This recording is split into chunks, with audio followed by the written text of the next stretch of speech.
The ultimate guide for life and the worship of God is God's word as Christians, not human traditions or principles or philosophies.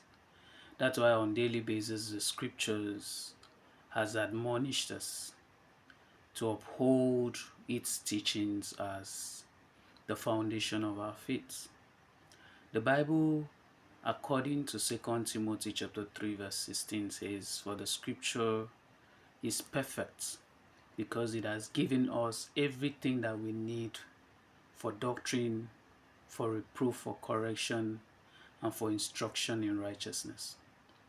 Introducing human principles into our faith often leads to compromise, distortion of truths, and replacing God's commandments with man-made traditions. The Lord has called us through the writings of the scriptures that we ought to worship Him in spirit and in truth, and that has to do with the things we practice. Today we see a lot of people practicing things like Christmas, like Easter, like New Yam festivals and all of that, and all of these people are Christians.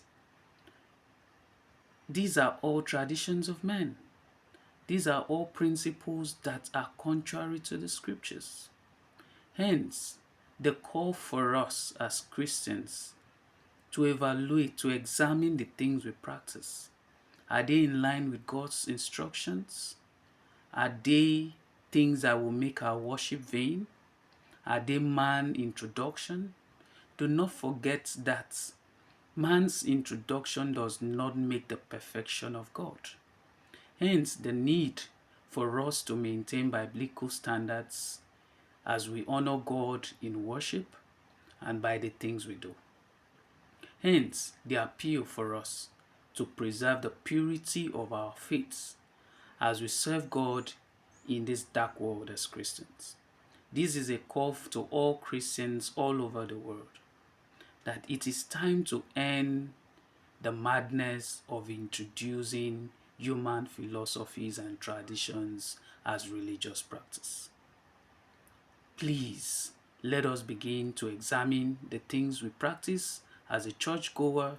It does not just end in you listening to your overseer telling you to do a particular thing.